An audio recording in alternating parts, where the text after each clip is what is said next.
As a content creator in the weight loss and GLP-1 space, I get a lot of questions about the weight loss medications, about my diet, about my exercise, and lots of unsolicited advice about how I should be eating, how much weight I should be losing, how much I should be exercising. But one of the questions that I get the most, especially from those who are not on a weight loss medication, is what do I think about people who appear not to need to lose weight using a GLP-1 medication for weight loss?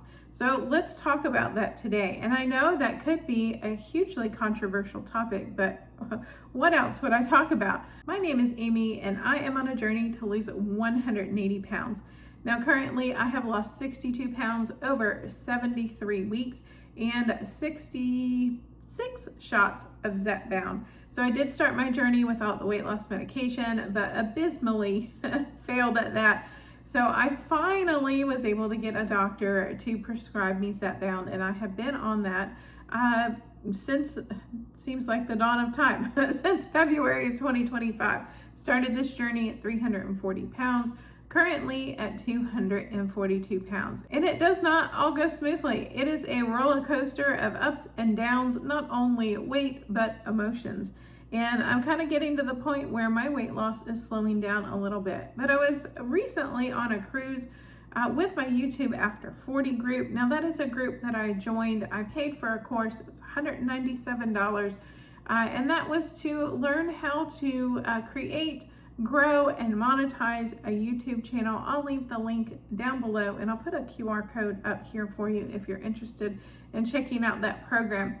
But there were a lot of people on the cruise that were in my group that were not familiar with GLP-1 medications, but then there were also a huge portion of the ladies in the group that were on it, and there was one man on it as well. Now, so let's just kind of get to the topic at hand, because there were multiple people that asked me about this, about what do I think about someone who doesn't appear to need to lose weight being on a GLP-1 medication. And of course, celebrities were brought up over and over again.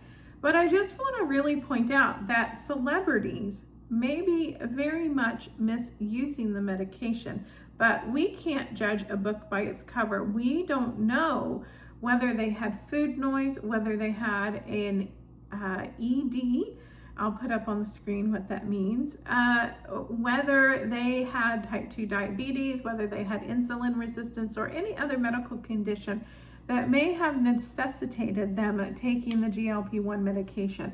But I will caution you that if you think about the percentage of people in the world that are celebrities, that are in the news and in our social media that are taking these medications, it really is few and far between. And look, with anything else, like, you can't stop people from misusing things that doctors are going to give them prescriptions to.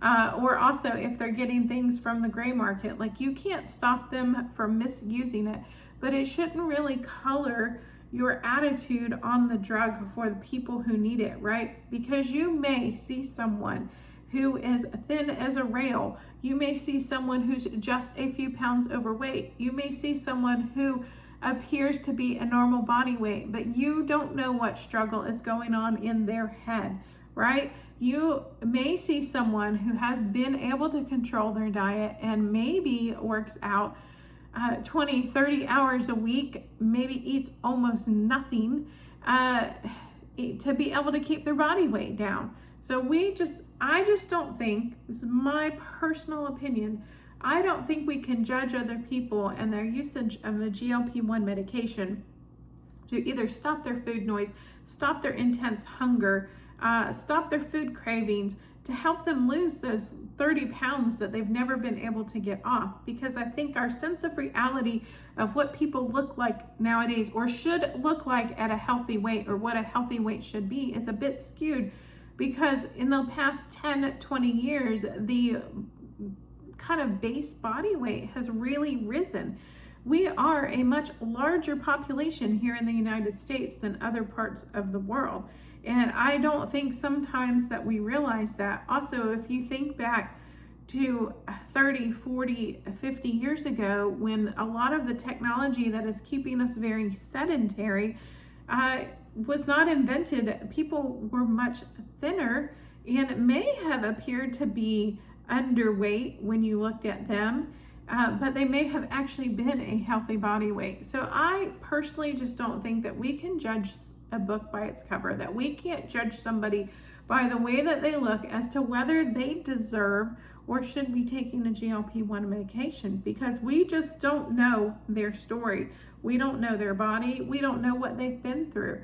So I am a huge advocate for anybody who feels that they need the medication and a prescriber is willing to prescribe it and they pass all of the health clearances, right? Because I'm not a medical provider. I can't just make a judgment on who gets a medication. It should be done through a medical professional. And if the medical professional deems that the medication is safe for them, then by all means, they should use it. I can't tell you how many people out there probably have like Hashimoto's or have insulin resistance or even type 2 or type 1 diabetes that you would never assume should be taking a GLP-1 medication. But it may be life-saving or life-changing for them.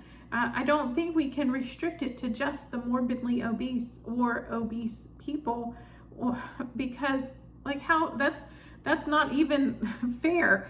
I know that when the medication came out, and then I kind of saw it when the first kind of iteration, when it started becoming big, I really wasn't on board with this, because I was just like, oh, this is just another ploy. Like, the manufacturers are just trying to make money, and this is probably some newfangled thing that's going to have detrimental consequences. But what I didn't realize was these medications had already been in place and had been in use for probably 15 years at the point that they really started marketing them for weight loss. And these drugs really are lifesavers for those who have diabetes who are using them. I know that my stepmom, who has type 2 diabetes, says like when she uses it, like her glucose is always under control, more than she's ever had on anything else in her life. So I really just think that we need to take our judgment and put it aside and let people use this medication to treat the variety of things that they may need to treat with it. Also, like, I look at some people that I know, like, who appear to be like just a little bit overweight, or could stand to lose like 20, 30, maybe 40 pounds, and the struggles that they have with their diet, with their exercise, how it literally consumes them all of the time. And I just keep thinking in my head, man, if they just took a GLP-1 medication, they would not have to revolve their life around this.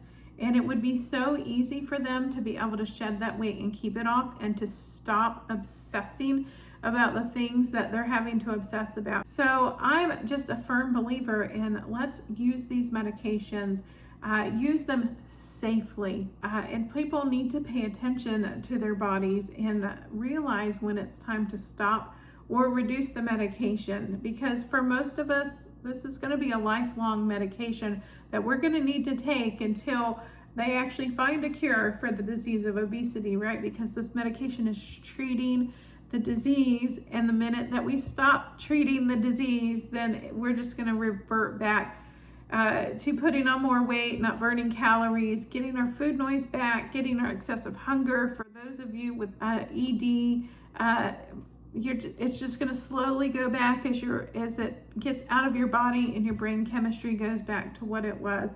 So I don't think we should be blocked from taking these medications unless you have a medical reason for not taking these medications, and that could be low body weight. So don't get me wrong, like, I am not endorsing at low body weight. I'm endorsing a healthy weight and a healthy body, and that's really all that any of us can ask for.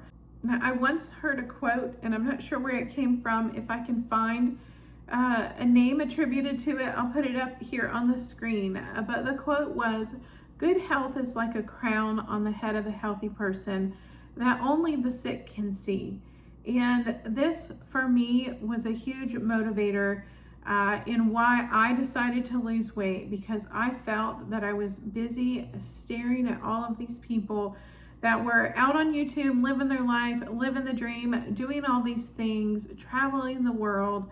And I was sitting there as a sick person at 304 pounds, not being able to do any of those things or any of the things that I wanted, and my health was starting to fail. So my ultimate goal was to be able to have my crown of health on my head and be one of those people that other people could envy, because I am living my life in a state of wellness. So I would never want to deny someone these medications because I judge them because of their body weight or perceived healthiness, and take away their chance to wear the crown of health, because honestly, at the end of the day, that's all you got. If your health starts to fail, then everything else in your life really doesn't matter. So I just encourage you to give some thought to the idea, and maybe, think again. Like, if you're a person who is really against those who are not morbidly obese or obese taking a weight loss medication, just really think, well, why am I against it? Is it because this idea or the imagery of the celebrities who are misusing the medication is what I have stuck in my head? Because again, remember, they are just a very, very tiny portion of the population in this world. There are so many more people who could use this medication to really benefit their health. So I want to thank you so much for stopping by to Amy's Soapbox. I need to get an emoji for that. Well, I do have one. If you're a member of my channel, you know I have a soapbox emoji, but I need to get a little graphic to put up here, because I do have my days where I really just like to talk about controversial topics about GLP-1 medications. Be on the lookout for my next video where I'm going to talk about quick pen versus the vial, like which one is worth it.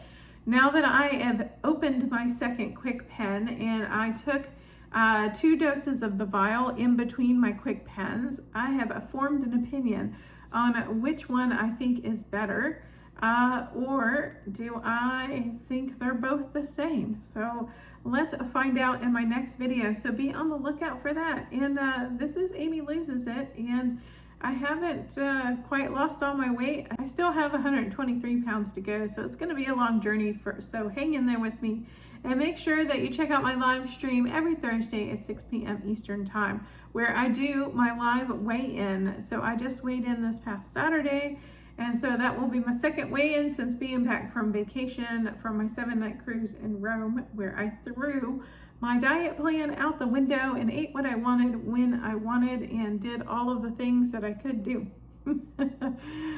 So make sure you check that out. Again, Thursdays, 6 p.m. Eastern Time. So have a fabulous day, and I hope to see you on my live stream. Make sure you say hello. And don't forget to like this video and leave a comment if you have your own opinion about what I just talked about skinny people taking GLP-1 or weight loss medication. So have a fabulous day.